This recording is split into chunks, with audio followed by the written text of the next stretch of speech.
Bentornato a Federico Sala di DAZN. Ciao Fede. Ciao ragazzi, come stai? Non ve lo chiedo, io bene, però non vi chiedo voi come state perché tanto so già la risposta. Sì. Esatto, vediamo se in Europa League o meno, però sì. Siamo in fase calante, diciamo. Non mi sembrate ottimisti, quindi neanche sul passaggio del turno in Champions. Ma lo volevamo chiedere a te, lo volevamo chiedere, però non è che vieni qua e ce la ribatti su di noi. No, allora vi posso dire che sinceramente la cosa che mi ha consegnato a un pessimismo cronico è il rigore di Mbappé al 98esimo, ma perché vincere a Dortmund non era facile, a prescindere, pareggiare non devi neanche fare più di tanto la partita perché sai che ti va bene anche il pari, dal Paris Saint-Germain intendo, cambia veramente tanto, quindi al netto che confido, ma penso che sia lecito farlo, in una partita seria e sana del Borussia Dortmund, ripeto, c'è tanta differenza su quel rigore lì.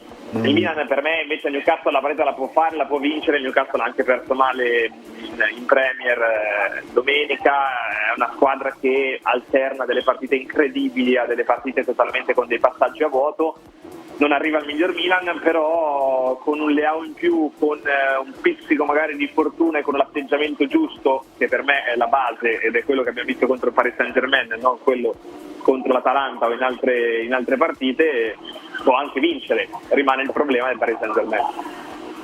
Non è il destino, non è più nelle nostre mani questo. No. Questo sì, abbastanza. Io credo che il Milan l'abbia persa in realtà nelle prime 2 giornate, dove ha avuto il dominio totale del campo e delle occasioni contro il Newcastle in casa e il Borussia Dortmund in trasferta. Hai perso 4 punti che poi ti sono costati probabilmente, adesso aspettiamo perché poi il calcio è strano, l'eventuale passaggio del turno.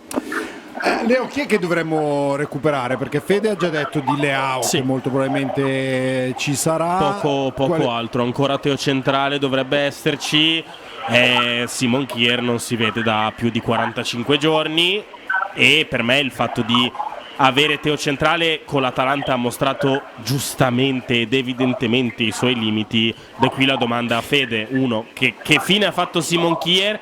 2, perché il Milan e Stefano Pioli in particolare continua a cambiare i ruoli e i giocatori?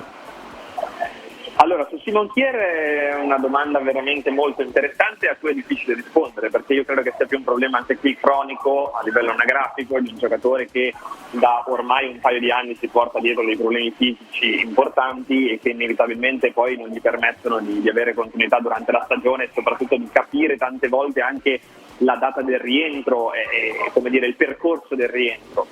Sul discorso di Teo Hernandez, a Bergamo gli ha fatto fare un ruolo ancora diverso rispetto a quello contro il Frosinone, perché in realtà in fase di possesso andava a fare l'esterno, andava a fare il terzino con Florenzi che andava a fare il centrale.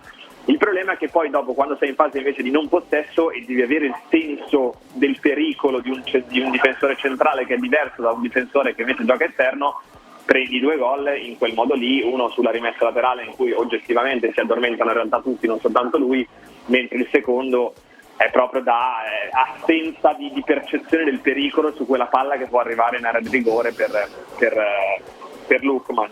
Incoscienza si potrebbe definire. La vera domanda è capire, ma lì bisognerebbe essere oggettivamente tutti i giorni ad allenarsi a Milanello con loro, quanto manchi e cosa manchi a livello di personalità, di coraggio, di capacità banalmente a uno come Simic per provare a giocarsi questa carta, nonostante è chiaro che sia un rischio, perché mettere dentro un giocatore che non ha una presenza in Serie A, ma anche il momento quindi storico, cioè esatto. quando fai esordire un giovane, anche il momento storico ha la sua importanza. Farlo esordire in un momento così di pressione, dove si dice che Pioli rischia addirittura la panchina in caso di mancati risultati, hai una pressione che è diversa. Ma secondo te Fede, laddove il Milan domani non dovesse qualificarsi o peggio ancora perdere, quindi uscire anche magari dall'Europa League, secondo te è nell'ordine delle cose il cambio dell'allenatore oppure non ci credi? No, assolutamente no. Il mio parere, la mia visione è che si concluderà la stagione al netto di tragedie, cioè che il Milan si ritrovi a marzo settimo in classifica. È chiaro che ci saranno dei ragionamenti importanti, approfonditi sulla prossima stagione, quelli sono già in corso, però ad oggi la sensazione mia e in generale anche nostra redazione è che non ci sia alcun tipo di possibilità, anche se domani dovesse andare male, ovvero uscire completamente dall'Europa, per un cambio di allenatore, sia per una questione di assenza di alternative, se vogliamo, perché oggettivamente in questo momento è anche difficile andare a pensare a una soluzione alternativa, se non quella comunque enormemente rischiosa, cioè di promuovere Abate dalla primavera, che rimane un'incognita perché comunque è un allenatore che non ha una presenza anche lui in una prima squadra, sia perché, come detto, sei in un momento della stagione in cui non è che puoi proprio pescare liberamente allenatori su allenatori, e il rischio paradossalmente è quello di andare a prendere magari un allenatore che non sia esattamente centrato all'interno del progetto e poi doverne mantenere tra virgolette due se dovessi decidere l'anno prossimo di cambiare e per iniziare un nuovo progetto. Ecco, è complicato e quindi ad oggi non c'è questa opportunità, non c'è questa chance in alcun modo, ripeto, sempre con l'asterisco della variabile tragedia a livello di percorso in Serie A, che poi a quel punto ti porta a dover dare una scossa a prescindere. Sono molto curioso sinceramente di vedere il rapporto con Ibrahimovic.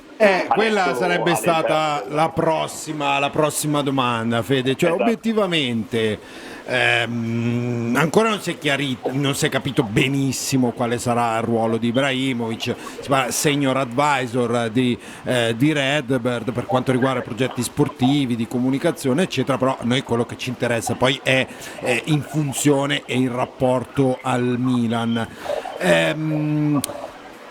Tu come la vedi questa cosa? Soprattutto anche il rapporto a Mister Pioli, perché qualcuno già ha iniziato a dire ma le tempistiche così sono sospette, dovesse crollare il Milan contro il Newcastle, c'è già pronto Ibra appunto con Abate. Certo è che non è una presenza che passa inosservata, è una presenza ingombrante e non è più un giocatore, quindi uno che fa parte integrante, organica della squadra, ma è una figura invece che ha più a che fare con la società. Quindi è chiaro che anche il rapporto tra i due non potrà essere lo stesso.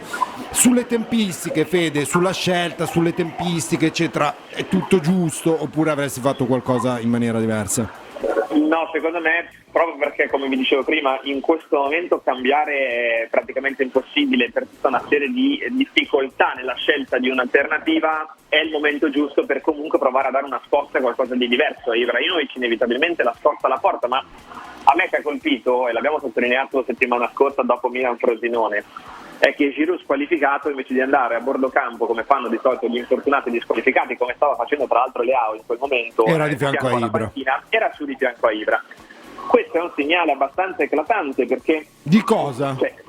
Del fatto che comunque la squadra percepisca Ibrahimovic come un motore aggiunto, anche se non è più dentro lo spogliatoio, e soprattutto come un riferimento importante.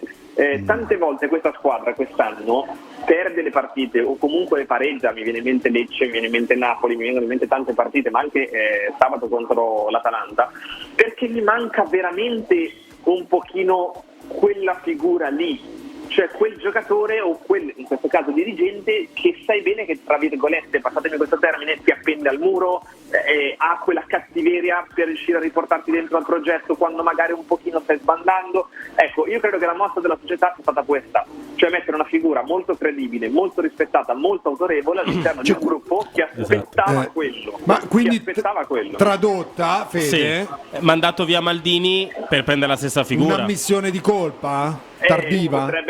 Potrebbe essere quello, perché poi alla fine Maldini sappiamo che, come ha raccontato lui stesso, è stato mandato via per delle scelte da un punto di vista di gestione che non sono state gradite alla società, ma è chiaro che una figura del genere probabilmente si sono resi conto che serviva, e io sono convinto, come in tutte le aziende, perché poi noi parliamo di calcio, ma poi è un'azienda, i tuoi dipendenti, quindi in questo caso i giocatori, magari te lo siano anche venuti a sottolineare questo aspetto, dicendoti guarda che però una figura così a noi ci serve, perché il gruppo ha quella mentalità lì, perché ci sono queste variabili qua, eccetera eccetera.